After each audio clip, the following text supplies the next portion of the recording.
Fibromiyalji yaygın görülen bir hastalık modeli artık. Ama her şeyde olduğu gibi fibromiyajide beden aklıyla alakalı bir yönetim süreci var. Siz yürürken, arkadaşınızla konuşurken veya sevincinizi, üzüntünüzü mimiklerle ortaya koyarken veya stres esnasında omuzlara binen yükü gösterdiğinizde omuzlarınız çökerken yaptığınız hiçbir faaliyette aslında beden aklının devrede olduğunu bilmezsiniz. Çünkü sizin arkanızda bu işleri hep yönetir. Siz demezsiniz yürürken hangi adımı atayım veya otururken nasıl bir pozisyon alayım veya konuşurken nasıl bir tavra gireyim, işte dudağımı kaldırayım, çenemi arkaya çekeyim. Bunların hiçbirini düşünmezsiniz.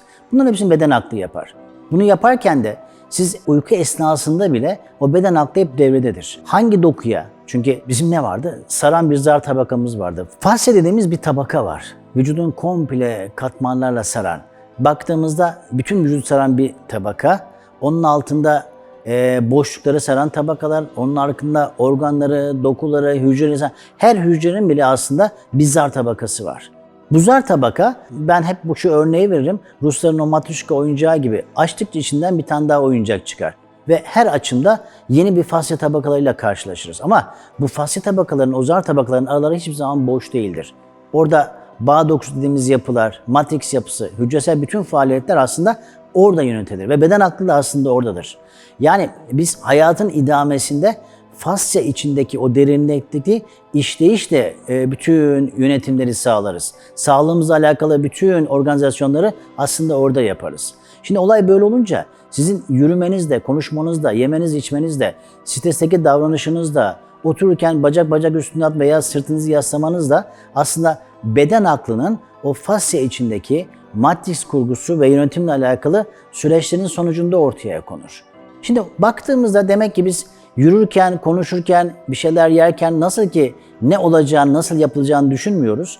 Aynı şekilde bu bölgeyle alakalı fasya aklı da bunu çaktırmadan işte bazı bölgelerin elektriğini arttırır.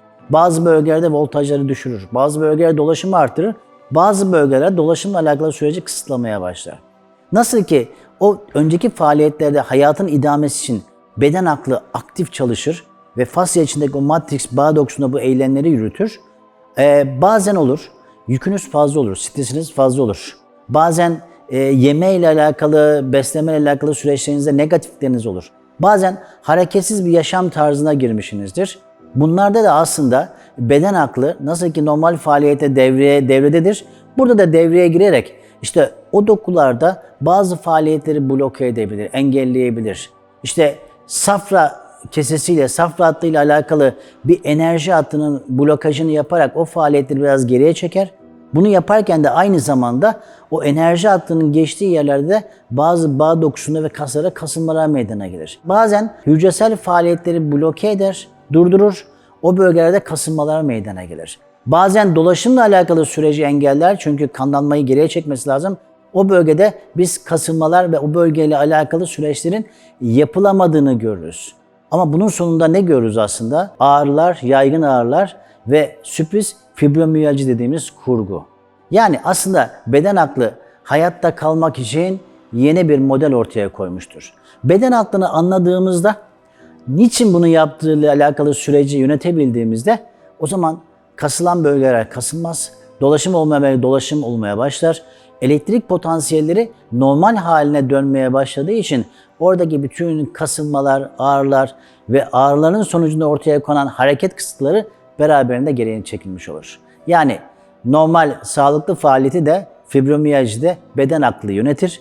Bizim yapmamız gereken beden aklını anlamamızdan geçiyor.